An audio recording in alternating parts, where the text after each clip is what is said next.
Please subscribe to Face TV Africa and turn the notification on. Face TV Africa, ẹ jọ̀ọ́ subscribe, hete. Face TV was Swoby.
ní bàlá olúwayọ̀ lókèrè tó bá rò ó.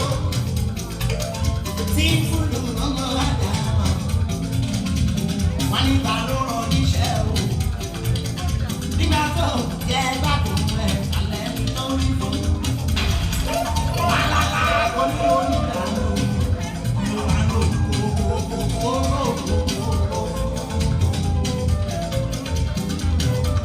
Bábójú bá jẹ́ ìmọ̀, àwọn ọba kọ́kiri. Ó kú ewu ọmọ, wà ní sára olè ní. Àgàgà ọmọ náà á wà. Tí fúlù ọmọ ọjà.